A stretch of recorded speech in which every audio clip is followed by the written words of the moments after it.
Hello everybody, Chris here from dubizzle, and today I have an all-new car, a new shape entirely inside and out. What I've got for you today is the Honda 2023 HR-V. As I said, it is completely new from head to toe. See, up front we have this large grille. It's a bit larger than the previous generation. It doesn't have that weird kind of, I guess you could say it's kind of like a cleft lip, kind of like sticks out a little bit weird, like doesn't look like that anymore. It looks very good, and I love the design on this here as well. It looks good in black. No massive grille here because of course we don't need one on a Honda. Complementing the front end on either side, of course, to illuminate the road ahead of you are these LED clusters. Now this one is fully loaded, and that's why we have the daytime running lights at the top, which are LED, and the LED clusters inside. Let's have a look at the side profile and the rear, because the rear is even more interesting than the front. As we move along the side of the car here, you can see the shoulder line is quite high up as well, and it sits just above the door handles, or better yet, door handle on either side. And it's got this chrome plating here as well. This must be an optional extra, especially on the higher trims. This will stop you from scratching the paintwork behind. And when you've got a paint finish like this, it's absolutely gorgeous. Last thing you would do is scratch it with your fingernails. Then we've got the door handle. No, there's no door handle here. Where is the door handle? Well, Honda have done something quite interesting, as they did with the last HR-V as well. They've actually hidden it in the door itself, so it's right up here, it's black, so it's quite hard to see because it blends in so perfectly with this part here. We're at the back here, and you can see there's a spoiler built into the top here as well with these black inlets that actually stick out, which give the car some sort of aerodynamic benefit here. But obviously what we came back here for is this entire unit here. Now, if you look at it, it's not really raked as such. It looks like it provides actually a decent amount of space, which you can actually have a look at in a minute. But before we do that, this bit here, this is a full LED bulb that actually lights up when you put your foot on the brakes, which again, looks very cool on this car. So let's figure out how we get into the boot though. So after a bit of searching, we finally found out that it's just here where the license plate is. So let's pop it open. It's not electric or automatic. Bit of a downer, but that's okay. It's lightweight at least, and it does go up thanks to the hydraulics here on the side. Now, space doesn't look great, to be honest, but it looks like it will fit enough, and of course it's got this plastic tray here underneath as well, which will protect the interior of the fabric that's underneath it. We've got a cargo net as well. That's quite nice, but storage looks a little small in this car, but it still looks decent enough for shopping bags, going to school, and all those kind of things here. Probably get a few trolley bags in there as well. Not terrible, but not the best either. It could be a bit more spacious, but then again, we have to remember we are looking at a crossover here. Inside the cabin, we have plenty of features, and actually the cabin quality is pretty premium when we look around. We've got metallic trim, we've got this sort of fake leather trim as well. I wish it was a little bit softer, but it does give the car a very premium-esque feel as well. Leather wrap multifunction steering wheel with all the buttons that we need here to keep our eyes focused on the road and not on the infotainment screen on the other side here. We've also got little paddle shifters as well. I think that's quite a cute option because it does actually have a sport mode, this HR-V.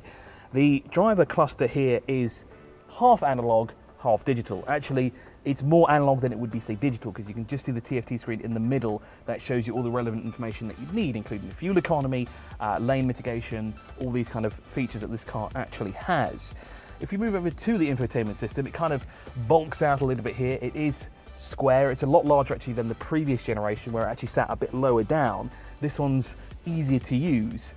It does have some things missing. For example, if I want to use applications, I have to actually physically connect the phone via USB. I can't use it wirelessly, but it does have things like Bluetooth audio is the actual word I'm looking for there. Phone, and it's got a couple of settings plus the radio. So we have a small cluster of buttons here. Well, one of them is for the parking brake, obviously, which you pull up to activate it, push it down to deactivate it. We've got the downhill assist, and then we've got the brake hold, but what I really want to show you here is this button here, Econ. Any guesses what it means? 3, 2, 1, economy mode, exactly.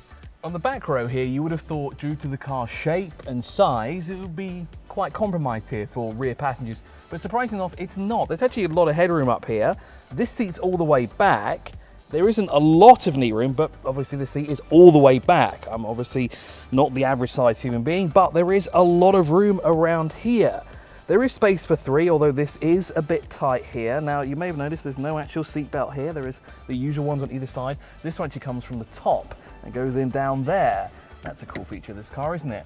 Then we have this second sunroof, as we said before. Now, as I said, the only thing is that it doesn't really close anywhere. We can't really see anything. This doesn't pull, so there is clearly some sort of net or screen that can be fitted on here. I couldn't find it in the car anywhere. But the good thing is that this is tinted, so obviously the passengers in the back are not going to heat up. They have their own rear AC vents as well. Now, last of all, let's go see what the engine has to offer, because of course, one of the key points of this vehicle is fuel economy. How exactly do we get fuel economy, or better yet, good fuel economy in the HR-V? Well, for a start, we have to have a 1.5 litre four-cylinder petrol engine, which is what we have here. That powers the front axle via a CVT gearbox. CVTs are known for their fuel efficiency. But how efficient is this car? Well, it can do 18.9 kilometers per litre of fuel burnt. How much does this cost? Well, let's find out. In terms of pricing, but hang on a sec, before I tell you exactly how much the car costs. At dubizzle Cars, if you're looking to buy a brand new car like this Honda HR-V 2023 behind us, at dubizzle Cars we can help you with financial rates. Thanks to our banking partners from across the United Arab Emirates, we can help you get a competitive rate when buying a brand new car.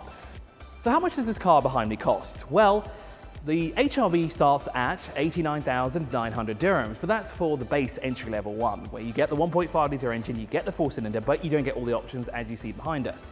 This car is around 100,000, maybe a little bit more, thanks to some additional options that this car has been fitted with. Is it worth the money? Should you go out and buy one, or should you look at a competitor? On paper, this one, aka the Honda, is probably the most competitively priced one in the market. It offers great features in all of the trim levels that it has, which are only two, base and high end. So what do we think about the Honda HR-V? Well, it looks good, it has some great options, and best of all, it's economical on fuel.